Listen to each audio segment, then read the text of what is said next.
लगातार वहां से पहुंचा रही हैं। बनी रहिए रिया, हम लगातार चर्चा करेंगे। डॉक्टर अभिषेक अहलावत साहब भी हमारे साथ जुड़ गए हैं, पॉलिटिकल एनालिस्ट हैं। डॉक्टर साहब, बहुत स्वागत है आपका राष्ट्र टीवी पर।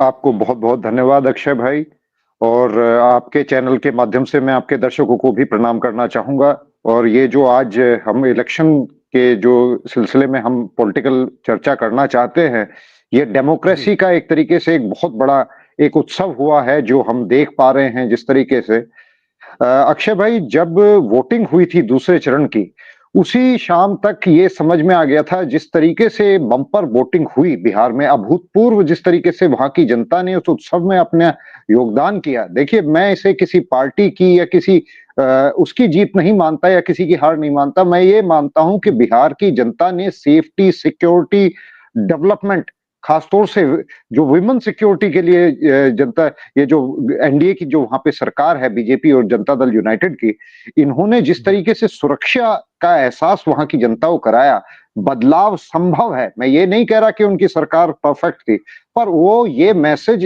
देने में कामयाब रहे कि हम भी बदलाव को आगे लेके जा सकते हैं।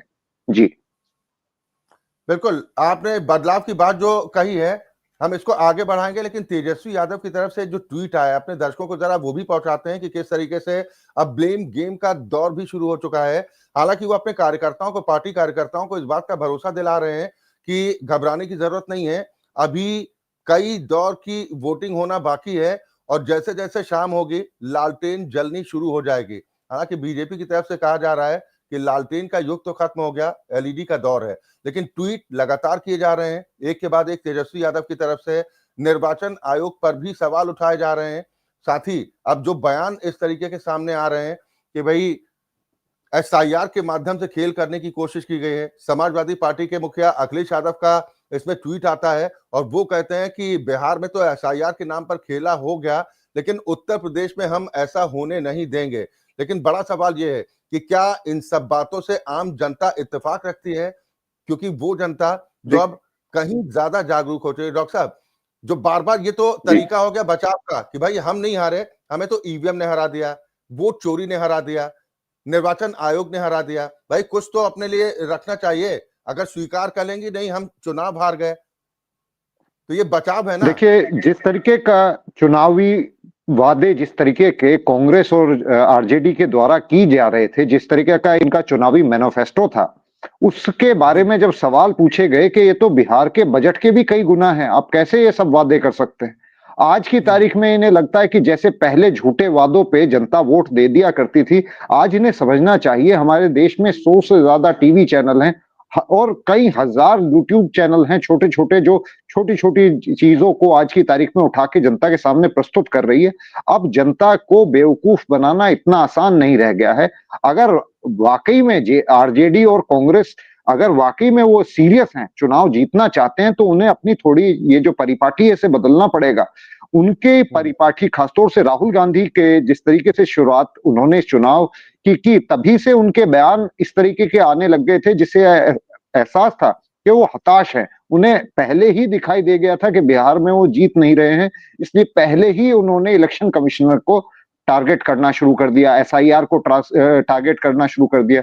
ऐसा नहीं है कि देश में पहली बार एसआईआर की प्रक्रिया हो रही है, हर चुनाव से पहले होती है। हाँ, पिछले कुछ समय जब यूपीए की गवर्नमेंट थी, उस समय इस पे रोक लगा दी गई थी। क्या कारण थे, मेरे को इसकी जानकारी आज तक स्पष्ट नहीं है, परंतु ये सही समय था, ये होनी चाहिए, समयवार होनी चाहिए, इसकी तो मांग करनी चाहिए हर पार्टी को।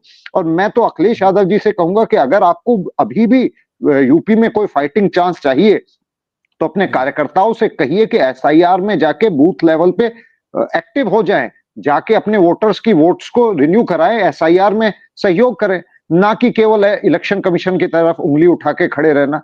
इलेक्शन कमीशन अपनी तरफ से ट्रमेंडस जॉब कर रहा है। मैं इसके लिए इलेक्शन कमीशन को और जो बिहार का जो प्रशासन रहा जिसने इलेक्शन मैनेज किया, मैं उन सबको बधाई देना चाहूंगा और उनको बहुत बहुत साधुवाद देना चाहूंगा। क्योंकि आपको याद होगा अक्षय जी, पहले जब बिहार में इलेक्शंस हुआ करते थे तो हमेशा खबरें आया करती थी कि वहां पे फायरिंग होगी, वहां पे इतने लोग मर गए, वहां पे ये बूथ कैप्चरिंग होगी। आप याद करिए, जब ये आरजेडी का दशक समय था, जब 90 के दशक में वहां पे कोई इलेक्शन ऐसा नहीं होता था जब रक्त रंजित इलेक्शन ना होता हो।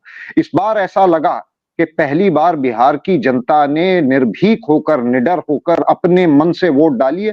तो इस बात को सभी को एक्सेप्ट करना चाहिए, हारने वालों को भी इंट्रोस्पेक्ट करना चाहिए और आगे के लिए अपनी नीतियों को चेंज करना चाहिए। धन्यवाद। एक तरफ एनडीए का मजबूत जोड़, जिसमें बीजेपी जैसी स्ट्रेटेजिक पार्टी, जिसके बारे में कहा जाता है कि वो चुनाव की रणनीति तो चुनाव जैसे ही खत्म होता है अगले चुनाव की तैयारियां तभी से शुरू कर देती है। दूसरी तरफ महागठबंधन की तमाम पार्टियां हैं जो कहते हैं ना कि कुछ बच्चे होते हैं एग्जाम से कुछ दिन पहले 24 घंटे सोचते हैं कि पढ़ाई करके हम जो पूरे साल पढ़ाई करता है उसको हम डिफीट दे देंगे। ऐसा बहुत कम होता है कि अगर इस तरह का कोई चमत्कार हो जाए। लेकिन एक चीज और देखने को मिली महागठबंधन में, फिर वही उत्तर प्रदेश वाला अखिलेश और राहुल की जोड़ी की तर्ज पर यहाँ पर तेजस्वी राहुल की जोड़ी प्रमोट की गई। लेकिन आपको नहीं लग रहा कि एनडीए से मुकाबला करने के बजाय आपस में ही एक दूसरे से मुकाबला ज्यादा करते दिखाई दिए हैं? अगर वो यात्रा करते हैं तो उसमें मुख्य फ्रेम में राहुल गांधी नजर आते हैं, तेजस्वी को थोड़ा साइडलाइन करने की कोशिश की जाती है। तो ये आपको नहीं लग रहा है कि आपस में टकराव ज्यादा था? जी, बिल्कुल, बिल्कुल। जो बात आपने शुरुआत में कही कि इन पार्टी दोनों ही पार्टी कांग्रेस की तो स्थिति आरजेडी से कहीं ज़्यादा खराब है। ये जो अपने ओवैसी साहब हैं, उनकी पार्टी इस समय उनसे आगे है। अगर 5 सीटों पे वो आगे है, कांग्रेस फिलहाल केवल 4 सीटों पे है। तो एक तरीके से देखा जाए तो ओवैसी जी कुछ ज़्यादा बेहतर कर ले रहे हैं। इन्हें और कुछ नहीं तो ओवैसी जी से ही सीख लेना चाहिए कि ये जो व्यक्तिवाद की राजनीति थी, राहुल गांधी जी का ये दंभ होना कि मैं एक ऐसे परिवार से ताल्लुक रखता हूं जिसकी वजह से जनता मुझे वोट देगी ही देगी, ये पुराने बीते समय की बात हो चुकी है। वही तेजस्वी यादव जी और राहुल गांधी जी वही फॉर्मूला बार-बार ये आजमा रहे हैं। यूपी में भी इन्होंने आजमाया, पिछले इलेक्शंस में भी ये सेम फॉर्मूला अपना रहे हैं और जब इनको ये मालूम चल गया है कि ये फॉर्मूला फेल है, मेरी ये समझ के परे है किस तरीके के सलाहकार राहुल गांधी जी के और आरजेडी के हैं, जो उन्हें यही फेल्ड फॉर्मूला दोबारा से दोबारा अप्लाई करने के लिए कहते हैं। बिल्कुल। अब आज तो की सोशल तारीख मीडिया में पर जनता मीम्स भी नाम चल रहे से हैं। ज्यादा काम पे विश्वास करने लगी है। जी, सोशल मीडिया पर तो मीम्स भी चल रहे हैं जिसमें कहा है कि राहुल तुमसे ना हो पाएगा। आज की तारीख में राहुल गांधी जी के शायद उनके समर्थक और उनके जो सलाहकार हैं वो ये बात समझने से के लिए तैयार नहीं है कि बीजेपी से मुकाबला करने के लिए आपको 365 दिन और 24/7 पॉलिटिशियन बनना पड़ेगा। ये हॉलीडेज की तरह आप हॉबी की तरह राजनीति को नहीं ले सकते हैं कि हम साल में जो है 4-5 दिन सीरियसली कोई यात्राएं वगैरह कर लेंगे, 2-4 प्रेस कॉन्फ्रेंस कर लेंगे और उससे जनता हमारे से कन्विंस हो जाएगी। और जिस तरीके के मुद्दों के ऊपर ये बात करते हैं, वो सरासर झूठ है। जनता अब इतनी बेवकूफ नहीं रह गई है, वो खुद देख रही है कि वोट बन रहे हैं, चोरी नहीं हो रहे। जो गलत हैं, वो कटने चाहिए। हमारे यहाँ यूपी में भी एसआईआर की प्रक्रिया चल रही है, मैं खुद उससे मैं हेल्प कर रहा हूँ। तो मैं देख रहा हूँ कि जनता बड़ी उत्साहित है एसआईआर के लिए। ये पॉलिटिशियंस ही इससे घबरा रहे हैं अपोजिशन के और उसका घबराने का केवल एकमात्र कारण है कि ये वोट चोरी का जो इल्जाम है, ये केवल अपनी एक तरीके से जो इनकी कहते हैं ना कहावत है बिल्ली खंबा नोचे, खिसियानी बिल्ली खंबा नोचे, इनकी हालत इस समय वैसी है। ये अपनी गलतियों को नहीं पहचान पा रहे हैं, इल्जाम दूसरों पे डाल रहे हैं। कल को हो सकता है ये जनता को भी गाली देनी शुरू कर दे कि जनता जो है सारी की सारी मोदी जी ने खरीद ली है, सारी जनता उन्हें वोट दे रही है। जी बिल्कुल। लेकिन अगर पिछले कुछ चुनावों का अगर जिक्र करें, दूसरे राज्यों की भी बात करें, तो जो पैटर्न है, कई सीटें ऐसी होती हैं जहां पर मुकाबला बहुत करीबी होता है, कुछ हजार वोटों के अंतर से जीत और हार तय हो जाती है। बिहार में भी कुछ इस तरह की स्थिति है। ये मेरा सवाल इसलिए है क्योंकि लालू परिवार में जो टकराव देखने को मिला, लालू यादव के बड़े लाल अलग दिशा पे चले गए। वो कह रहे हैं कि असली आरजेडी है, वो जेजेडी है, और लालू प्रसाद यादव यहां पर आए, वो संरक्षक के तौर पर हमारे साथ काम करें।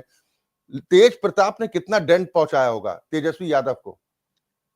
देखिए, जो पारिवारिक कलह होती है, ये बहुत बड़ा फैक्टर होती है जनता के बीच में अविश्वास पैदा कर जाने का। आपने जी। को जैसे कि हमारे पुराणों में भी है कि ये कहा जाता है विभीषण ना होते तो शायद रावण ना मरता। अगर विभीषण राम जी के पास साथ ना हो जाते तो शायद रावण को नहीं हरा पाते। खैर हम ऐसे किसी से लिटरली कंपेयर नहीं कर रहे हैं, पर ये तो बात है कि जो इनकी घर की राड जब जनता के सामने आई तो जनता ने कहा कि ये जब अपने घर को ही नहीं संभाल पा रहे, देश को, प्रदेश को ये कैसे संभाल पाएंगे। और देखिए जो बिहार है ये मगध साम्राज्य की राजधानी रहा है, और मगध एक समय इतिहास में भारत की राजधानी था। भारत के सबसे बड़े एम्पायर्स में से एक मगध का साम्राज्य रहा है, जिसकी राजधानी पाटलिपुत्र और बिहार में हुआ करती थी।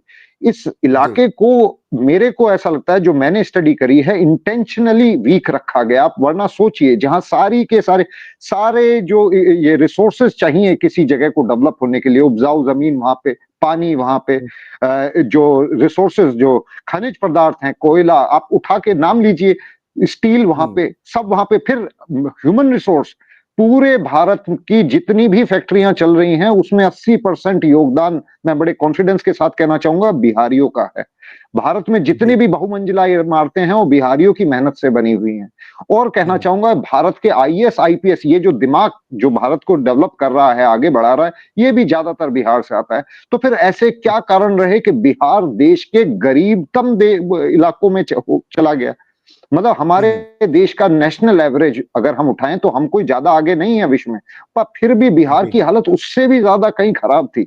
यही तो कारण था कि बिहार के लोग बेचारे 2-2 पैसे की मजदूरी करने के लिए वहां बिहार छोड़ के पलायन की स्थिति इतनी बनी। जबकि ह्यूमन रिसोर्स ट्रेंड हमें पता है वहां पे है, इंटेलिजेंट ह्यूमन रिसोर्स वहां पे है, हमें पता है, जमीनें उनके पास उपजाऊ बहुत अच्छी हैं, फिर भी इन लोगों की अराजकता के कारण जबरदस्ती वहां के लोगों को गरीब रखा गया। उन लोगों को मजबूर किया गया कि वो इन्हीं लोगों के नौकर बने रहें, इन्हीं को वोट दोबारा दोबारा देते रहें। वहां बूथ कैप्चरिंग के जरिए डेवलपमेंट बिल्कुल नहीं होने दिया। इलेक्शंस को पहले चोरी किया जाता था। आज की तारीख में जो इलेक्शन बिहार में हुए हैं वे अभूतपूर्व हुए हैं, और ये देश के लिए, केवल बिहार के लिए नहीं, पूरे देश के लिए बहुत ही पॉजिटिव साइन मैं देख के चल रहा हूं। जी बिल्कुल, आपने बिहार के इतिहास की बात कही है, तो इतिहास तो बिहार का बेहद गौरवशाली रहा है। चाहे आप नालंदा की बात कर लीजिए, विश्वविख्यात, आप पाटलिपुत्र की बात कर लेते हैं, तो एक व्यावसायिक राजधानी के तौर पर उसको कह सकते हैं। यानी तमाम वो पोटेंशियल, वो चीजें हैं बिहार में। हालांकि ये बात अलग है कि झारखंड के कट जाने के बाद थोड़े रिसोर्सेस में कमी आई है, वरना बिहार में किसी बात की कोई कमी नहीं थी। ना वहां पर टैलेंट की कमी है, ना युवाओं के जोश की कमी है, उन्हें सिर्फ मौके का इंतजार होता है। अब जबकि ये कहा जाता है, भले ही विपक्षी पार्टियों की तरफ से सवाल उठाए जाते हैं कि भाई अगर बिहार पिछड़ा था तो आज कौन सा आगे, आज भी उसी पायदान में है। आपने कहा कि बिहार में अभी बहुत कुछ बदलाव की जरूरत है, लेकिन हाँ, इस बात को भी स्वीकार करना होगा कि जिस रसातल में बिहार चला गया था, उससे अब उबारने की प्रक्रिया जो शुरू हुई है, उससे लक्षण दिख रहे हैं कि अभी नहीं तो धीरे धीरे आने वाले वक्त में परिवर्तन होगा। और शायद इस परिवर्तन को वहां का युवा और वहां का वोटर महसूस कर रहा है। डॉक्टर साहब जी, देखिए किसी भी इलाके में डेवलपमेंट के लिए सबसे पहली रिक्वायरमेंट आज की तारीख में पॉलिटिकल स्टेबिलिटी और सेफ्टी सिक्योरिटी है। चाहे आप यूपी को उठा लीजिए, चाहे आप बिहार को उठा लीजिए, और अगर आप इसी चीज के देखें तो गुजरात और महाराष्ट्र को देखिए, वहां पे कभी इस तरह की स्थितियां नहीं बनी कि इतना जंगल राज वहां पे हो, स्टेबिलिटी है। सॉरी। बिहार की जनता ने महसूस किया कि, माना कि बिहार में अभी भी बहुत ज्यादा इंप्रूवमेंट का स्कोप है, परंतु इस इंप्रूवमेंट को, जो डेवलपमेंट कार्य वहां पे चल रहा है, इसको सस्टेन करने लायक भरोसा उन्होंने जेडीयू और बीजेपी के गठबंधन पे ही दिखाया है। और ये पॉलिटिकल स्टेबिलिटी ही होगी जो आगे आप देखिएगा 1-2 साल के अंदर बड़े इंडस्ट्रियल हाउसेस को ये भरोसा हो जाएगा कि हमारे इन्वेस्टमेंट बिहार में सेफ रहेंगे। तो वहां पे इन्वेस्टमेंट होगा, इंडस्ट्री आएगी तो डेवलपमेंट होगा, लोगों के पास 4 पैसे आएंगे, अपने आप लिविंग स्टैंडर्ड्स आप देखिएगा चेंज होते हुए वहां से। बिल्कुल, उदाहरण के तौर पर बिहार देश की के सबसे बड़े सूबे उत्तर प्रदेश की बात कर लेते हैं, जहां पर कहा जाता था कि भाई यहाँ पर तो व्यापार करना मुश्किल है, सुविधाएं नहीं, कहीं पर बिजली नहीं है, कहीं पर पानी नहीं है, कहीं पर आने जाने के लिए सही सड़कें नहीं है। लेकिन अब उत्तर प्रदेश में बदलाव पहले की अपेक्षा काफी महसूस किया जा रहा है, और जिस तरह से वहां पर इन्वेस्टर समिट होते हैं, अब पहले की तुलना में व्यवसाय रोजगार बढ़ाने को लेकर तमाम प्रयास जो किए जा रहे हैं, तमाम शहरों की, खासतौर पर धार्मिक स्थलों, अयोध्या, काशी, इन तमाम जगहों पर देखा जाए जो परिवर्तन देखने को मिल रहा है, वो तमाम चीजें कहीं ना कहीं रोजगार के अवसर भी प्रदान करती हैं। जो लोग सवाल उठाते हैं कि मंदिर बनाने से क्या होगा, अरे जरा पता कीजिए कितने परिवार वहां से चल रहे हैं, कितने परिवारों की रोजी रोटी वहां से चल रही है। अब सबको सरकारी नौकरी तो दी नहीं जा सकती। आपको लग रहा है कि जो अब धीरे धीरे सिचुएशन बनती हुई दिखाई दे रही तमाम राज्यों में, खासतौर पर माफ कीजिएगा, हिंदी बेल्ट की अगर बात की जाए, तो वहां पर लोगों को लग रहा है कि भाई बहुत हुआ, कि अब बड़े बड़े वादों पर जाने वाले नहीं है, हमें नतीजा चाहिए। देखिए हम आपने उत्तर प्रदेश की बात करी। उत्तर प्रदेश से ही मैं ताल्लुक रखता हूँ। पश्चिमी उत्तर प्रदेश का इलाका है, मुजफ्फरनगर जिले से मेरा नेटिव जिला है। जी जी। जब सपा सरकार थी, दुर्भाग्य से हमारे इलाके को वाइल्ड वेस्ट ऑफ इंडिया भी कहा जाता था।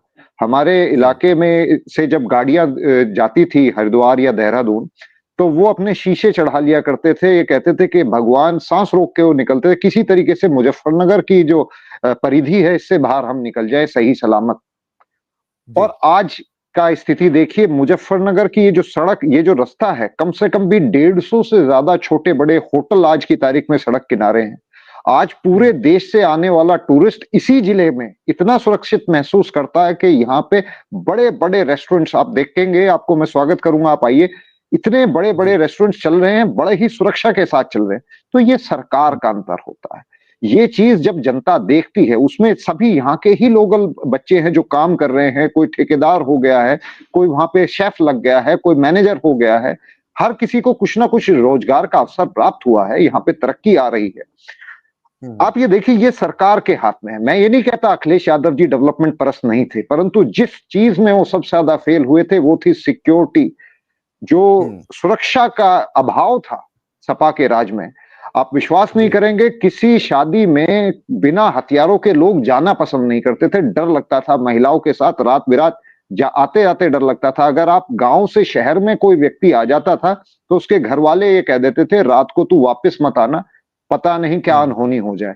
तो इस तरह के जो मूलभूत चेंज हैं वो जनता से जुड़े हुए हैं। और जनता जब ये देखती है, और अंतर सबको मालूम है, बेवकूफ नहीं बनाया जा सकता। सरकारी नौकरी का हर किसी को झांसा देना ये संभव नहीं है। आज से पहले भी किसी के बस की नहीं था सबको सरकारी नौकरी दे देना। जब इन्होंने राष्ट्रीयकरण किया बैंकों का और सारी चीजों का, कम्युनिस्टों की विचारधारा पे आगे चलते हुए भारत की सरकारों ने, क्या परिणाम हुआ? क्या ये सबको नौकरी दे पाए? नहीं दे पाए।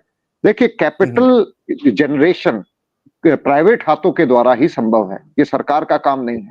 बस सरकार ये ध्यान रखे कि कोई माल प्रैक्टिस ना हो, किसी के साथ जाति ना हो, गलत चीज ना हो, ये सब दे दे अगर सरकार। हाँ, मैं मानता हूं आज भी बहुत सारी कमियां हैं उत्तर प्रदेश में। बेहमता इस समय करप्शन चल रहा है, अफसरशाही कहीं कहीं आपे से बाहर नजर आती है। वो राजनेताओं की, कार्यकर्ताओं की बात तक नहीं सुनती, नजरअंदाज करती है। उसका परिणाम पिछले इलेक्शंस में उत्तर प्रदेश में कहीं ना कहीं नुकसान हुआ एनडीए को। परंतु आज भी एनडीए के अलावा कोई और दल अपने आप को यह स्पष्ट नहीं कर पा रहा है कि हमारी ये विचारधारा रहेगी, हम इस तरीके से स्पष्ट तरीके से डेवलपमेंट और सिक्योरिटी आपको देंगे।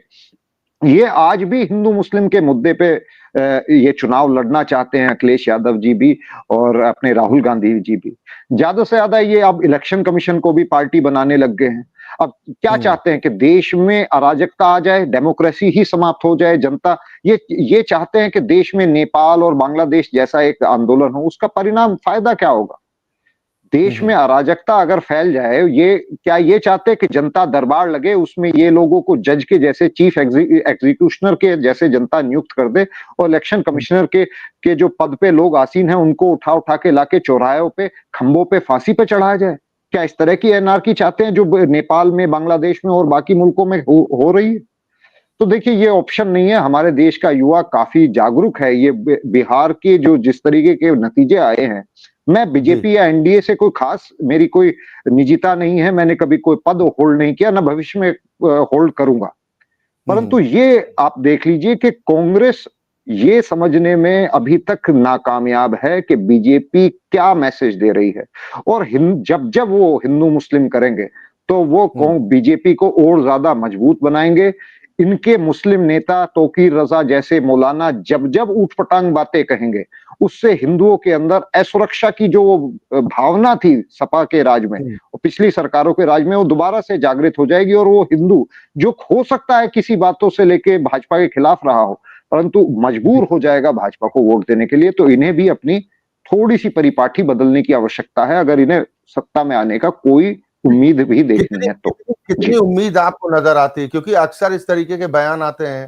पहले तो उत्तर प्रदेश में एमवाई समीकरण था, आजकल अखिलेश यादव पीडीए के साथ आगे बढ़ने की बात करते हैं कि अगली बार आएगा तो पीडीए ही। लेकिन देखिए जिस तरीके की बयानबाजी होती है, एक धर्म को लेकर जिस तरीके से टारगेट करने की कोशिश उनके नेताओं की तरफ से की जाती है और वो खामोशी बिल्कुल ओढ़े रहते हैं। यानी वो जानते हैं कि जो हमारा कोर बैंकर है, जो कोर वोटर है, वो हमसे फिसले नहीं। उसको अपने साथ जोड़े रखने के लिए वो भगवान श्री राम का अपमान भी सुन लेते हैं और खुद को राम भक्त भी बताते हैं, श्री कृष्ण भक्त भी बताते हैं। देखिए, जो बीमारी है, बीमारी की जड़ को कोई नाम नहीं लेना चाहता। इन सब की विचारधारा, मेरा मानना नहीं है, मेरा मानना यह है कि हिंदुस्तान का 90% मुसलमान आज भी देशभक्त है, ये मैं मानता हूं। इसलिए मैं 10% मुसलमान जो आतंकवाद से लिप्त हैं, वो इस्लाम की बीमारी से ग्रस्त हैं, उन्हें रिफॉर्म करने की आवश्यकता है, ये मैं ठोक के कह सकता हूं। ये लोग ये कहते हुए भी कतराते हैं, ये नहीं समझना चाहते। इनका मानना यह है कि अगर हमने कह दिया कि इस्लामिक आतंकवाद को हम कंडेम करते हैं और ये इस्लाम द्वारा ही, इस्लाम की कुछ ऐसी सीखें हैं जिन्हें अब हमें छोड़ देना चाहिए। जैसे चाइना में, सोवियत यूनियन में, वहां पे भी मुस्लिमों की बड़ी अच्छी खासी संख्या है, वहां पे वो पूरी तरीके से चेंज हो चुके। सऊदी अरेबिया वालों को देख लीजिए, वो बदलाव ला चुके हैं अपनी उसमें। और ये इंडियन सब कॉन्टिनेंट का मुसलमान पता नहीं क्या घुट्टी खा के बैठा है। इन लोगों को ये समझना पड़ेगा कि समय बदलाव हर चीज के लिए आवश्यक है। जो भी चीज समय के साथ नहीं बदलती वो ऑब्सोलीट हो जाती है। इस्लाम के इस कट्टर जैसे कि हमने अभी पीछे जो बम धमाके हुए हैं, उसके बाद भी आप देखिए कांग्रेस के तरफ से या विपक्ष की तरफ से ये कहा जा रहा है कि सिक्योरिटी फेलियर है। अरे कुछ तो शर्म करो यार, सिक्योरिटी एजेंसियों का फेलियर है भाई। Call a spade. आप कहिए ना कि वो जो डॉक्टर प्रोफेसर जो इतने पढ़े हुए लोग थे, वो केवल इस वजह से आतंकवाद में उतरे क्योंकि कुरान की कुछ आयतें ऐसी उनको करने के लिए मजबूर करती हैं। उन आयतों को कोट करने पे नपुर शर्मा को, बेचारी को, कोर्ट्स तक ने मतलब वो आज भी जान के लिए खतरा है उनको। इस देश में जब तक ऐसा होता रहेगा, देखिए बीजेपी की राह आसान ही रहेगी, ये समझ जाइए। ये लोग जब तक मुसलमानों का अंधा फेवर लेंगे, तब तक हिंदुओं के पास और कोई चारा नहीं है बीजेपी के अलावा किसी को वोट देने का। बिल्कुल, और लोगों को जागरूक भी होना होगा। अगर कोई किसी कहता है ना कि भाई ब्रेन वॉश कर दिया गया, बहका दिया गया, लोग समझदार भी हो रहे हैं और बहुत सी चीजों को समझ भी रहे हैं। मैं एक चीज और आपसे डॉक्टर साहब जानना चाहूंगा, ये जो बिहार